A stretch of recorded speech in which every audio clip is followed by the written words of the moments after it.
hang on 1 second. We got a microphone problem. We're going to go fix that here real quick. Here we go. This microphone you'll find will be better. This is more of a Danny microphone. Okay, we just missed a bad joke anyway, so we're okay. No. Danny Tarkanian running for Congress, Congressional District 3. Because of equal time provisions, he's been off the air, but he's back on. And so give me a sense. We are like 8 days out. Is it 7 or 8 days out officially? Yeah, on our end, you only know what's happening in your campaign. You don't know what the things are going on in the others. From our campaign, this race is going exactly the way we thought it would, and it's going very well for us. We've tried to stay on message and stay focused on, one, explaining to the voters of CD3 Michael Roberson's record, and then, two, just as importantly, explaining my positions of what I hope to do when I'm elected to Congress to represent them. Roberson got a little more nastier and more deceitful than I expected him, although I thought that he would be bad in that area, but I think this was at an all new level. But that's part of politics. I can handle it. We're doing well so far from what we can tell with the voters, and we'll keep staying focused on those issues. I want to ask you because I live in CD3. I get all the mailers from both of you and from Michelle Fiore and anybody else. I got to ask you the question. Is any of this stuff new? I mean, it's all stuff that I've seen in previous campaigns thrown at you. Yeah, what Michael Roberson has done was he's gone through all my past campaigns against liberal Democrats that went after me with a bunch of lies about different things that have gone on through my life. All of them have been, they take a semblance of truth and they make them completely false. And he's taken those, and he's gone to a whole nother level. In fact, his latest TV ad is taken to a whole nother level.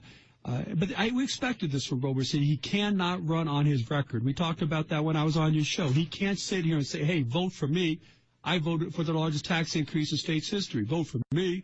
I voted 29 times out of 29 times for tax increases. We go down the list. His voting record is completely opposite of what primary Republican voters want. So instead, he's come after me personally, and he can't find things legitimately to attack me on, so he's making up some stuff. So far, from what we can tell from the exit polls and from polling coming into the race, those attacks have not hurt me significantly. What are you hearing from or seeing in the exit polling? For instance, turnout. Is turnout up or down from your perspective? Well, you got to understand that there wasn't a primary in CD3. God, for who knows the last time. Yeah. And so you're looking at turnouts from maybe some competitive state Senate races and assembly races compared to what we have now, which also has competitive Senate and assembly races, but also the congressional race. So we knew the turnout would be higher than normal, but it's still not very high. We anticipated a 30 to 35,000 vote turnout. Looks like right now it's going to be between 25,000, possibly 27,000.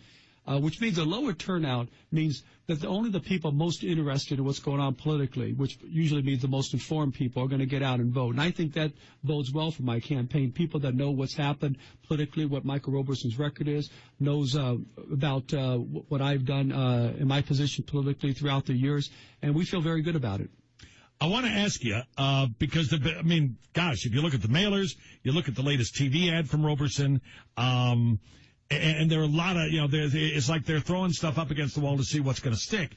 Is there anything that you want to at least set the record straight on as like one item that is just clearly, simply untrue, and a lie? Look, at it virtually almost everything he says in his TV ads and his mail pieces are not true, except the fact that I did have to file bankruptcy along with numerous other people. There was 11 of us involved in a failed real estate deal. We filed bankruptcy. The judge ordered me to pay a certain amount of money. I pay the whole thing off in full, and I'm moving forward like most people would do in our society. Now, Roberson's taken the bankruptcy and lied about a bunch of it, making a bunch of allegations that aren't true. The one that really blew me away is what he resorted to on Sunday, and I think it shows his desperation, because only a very desperate person would stoop to this level. And what I mean by that is he's bringing up an allegation that was made in 2004 by Michael Snyder, trying to say that I was involved in some type of telemarketing fraud. Well, I sued Michael Snyder and won a unanimous decision. 11 jury members all said that Michael Snyder defamed me, which means it was false, and Michael Snyder knew or should have known it was false, and he did it with malice. I was awarded $150,000. Unfortunately, my attorney took $140,000 of it. But that was a matter of public record and court records by the jury. Now, why would Roberson stoop to saying, making again these type of allegations like I was involved in some type of telemarketing fraud. He knows he's crossed that line. In fact, I think his actions are again defamatory, and he's put himself in the same position Michael Roberson did in 2004. But the only reason he would stoop to this level and add that is because all of his other attacks aren't working. So he say, well, let's find something out. Well, 2004, this worked against Danny. Let's try this, thinking that, he can get away with it. And he's not going to at the ballot box. He's not going to in the court system. You claim that some of the statements that are made in some of these ads are defamatory. I'm not claiming. They're absolutely, well, when you say defamatory, you take it for not only being false, but when you're a public figure, you have to show that it's, you have to have malice, reckless disregard of it. It's not true. He knew it was not true, or there's reckless disregard for that. This TV ad, I believe, has malice in it. His mail pieces, he takes a word here and a word there. Like, I'll give you a perfect example. His previous TV ad, he said, Danny Tarkanian was involved in a fraudulent real estate deal. Well, he infers I did something fraudulent, which is absolutely false. What really happened was my family and the other 11 people involved in this were defrauded by a developer who took our money and used it to pay back the bank that he arranged our loan with. It was clearly fraud on their part, but he makes it look like it was fraud on ours. So I don't think you can win a defamation lawsuit on something like that, even though it's about as sleazy as you can get, which is actually the quote John Ralston called his TV commercial. But now in this latest ad, he's gone past it, and I think we got him on it. Would you ask him or demand that he take down the ad? Well, we're going to demand that the television stations do first, and we're going to demand any recourse to a defamation suit. You have to make a demand that they not only take down the message, but also send the same message in the same venue and put the correction in there. And I'm sure Roberson won't do that. I want to ask you, because when you're out on the campaign trail, you're talking to people. You're also doing a lot of listening, and I'm curious what you're hearing from voters in CD3. Is the largest tax increase in the history of our state? Is that up front, or is there just a general distaste for politicians, career politicians as well? The biggest thing I hear is people are tired of phone calls. So you got to get past that. I'm there. Yeah. I get polled. I get the robocalled. Yeah. And I've even had some of your stuff. Yeah. And it's unfortunate, but you have to do this. I've been on the phone personally. My wife has. In fact, my 11-year-old daughter, Ava, she's the top caller in her office. She's the sweetest thing on the phone.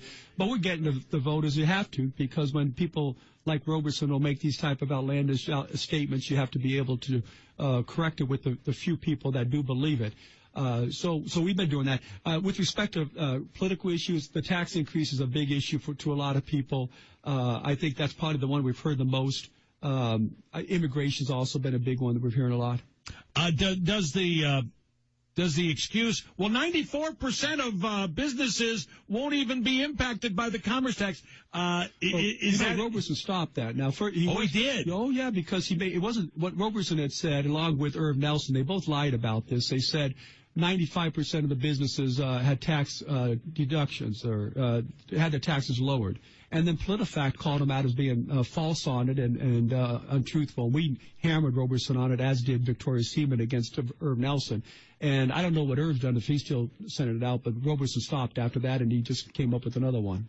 You know what he said? He says now that he has cut government spending more than it's been since 1992. Maybe I don't understand math quite as well, but if you raise taxes $1.5 billion on your current budget, how do you cut spending? I haven't quite figured that one out, nor is it even worth trying to get Roberson to explain it, because there is no explanation. I want to ask about the candidate forums. I expected fireworks. There wasn't a lot of fireworks at any of these things, other than maybe an occasional Michelle Fiore outburst or something. There's very little fireworks, but that's because there's 7 of us that are being asked questions, and some of them up to a minute at a time. You don't have an opportunity. Now, we had 2 debates, Roberson and I, that people want to schedule. John Ralston and Nevada Newsmaker. They both asked me to be on, and I jumped at it. I said, I'd love the opportunity to debate Michael Roberson and put him on, having to answer for his horrendous record and his lying attacks against me. And could you believe it? Michael Roberson, the majority leader of the state Senate, refused to go on any one-on-one debates. Instead, he ducked me and sends out these false mail pieces and TV ads. This is how he won his races previously. He had more money, and he hid. And it worked for him. Hopefully it doesn't happen this time. Again, we feel good about where we're at, but we still need the voters to get out and vote and make your votes count so that this doesn't happen again for Roberson. I want to ask about money. The general perception out there at the very beginning of this process is that Roberson and all of the governor's rich friends would coalesce behind Roberson. They'd raise hundreds of thousands of dollars, maybe $1 million, for Roberson to be able to run TV ads and research and all these other things. At least from what I'm seeing on TV in Southern Nevada, seems to be your ads are running as much as, and maybe more than his ads. Well, Roberson raised almost $1 million, much of which was help from his powerful position as a state majority leader, also Governor Sandoval and Dean Heller's help. But he had hundreds of thousands of dollars from political action committees in Washington, D.C. special interest groups. I'm absolutely stunned that they would get involved in a primary like this, particularly picking a guy that was so vulnerable to begin with, but they did, and they wasted a lot of money now. Roberson was on TV 3 weeks before we could go on TV. In fact, I had one political pundit say, oh, how could Tarkanian stay off the air and let Roberson do that? And the fact of the matter is we knew where we stood financially. But from that point on, which I think was about 3 weeks ago, we've been on air as much as Roberson, and we can match him dollar for dollar on air, and we're in the mailbox with our mail pieces every bit as much as Roberson, if not more. We just had to get to the 4-week point, and we got there. From all indications, we were leading substantially, and at that point, we were playing on a level playing field. We had the resources that Roberson did. We have the better message. And I feel very, again, I don't want to get too overly confident, but we feel good where we're at going forward with 8 days left. I want to ask you, because you touched on it, the idea, the simple idea that as long as you're up on TV, he's up on TV, you feel like from a polling standpoint, do you feel like you're doing okay polling-wise? Well, you're asking where the ads are going to carry the most with the polling. I have no idea with respect to the polling, but I do with common sense. You got a guy out there that's making allegations that are saying the opponent I'm running against, a 40-year resident of Nevada, and his family's done all this for the state of Nevada, people that know my family, know myself, know what I've done, and I'm running for Congress, a big seat, and he's running an ad saying, this guy's a criminal, he's committed several felonies, and somehow he's not in jail, but he's running for Congress. I mean, people have got to buy that. And it hurts watching it. It's painful. I mean, they're hearing people, this guy say these things, but is it believable, and will the voters believe it? I don't believe that's the case. We haven't seen it with their calling. On the other hand, what does our ad say? We talk about generations helping each other. We talk about the importance of leaving a better future for our kids. And then we talk about Roberson's voting record and how that is not going to leave a better future for our kids. And then we talk about Roberson lying about his ads and his voting record. We stayed on message. They try to get us off message. I get people that call me, you got to do this, you got to do that. This is horrible about what he's saying about you. And I said, that's just what Roberson wants. They want us to get off the message and respond to his attacks.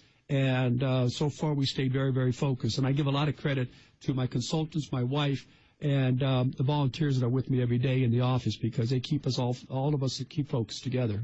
Danny, it's going to be a sprint to the finish. Good luck. Safe travels out there in CD3. And I know we'll talk hopefully after the election and find out what the voters say. Again, get out and vote. Early voting underway right now. You can do it at lunch. Get out there and vote, okay? Get out there and vote. Danny, thank you so much. Always good, man. Thanks, Kevin. Thanks for having me on. And I'm glad you could find the studio. Thank you. Danny Tarkanian running in CD3. Stick around. More to do as we continue live and local now. Hang on. 99.1 KK.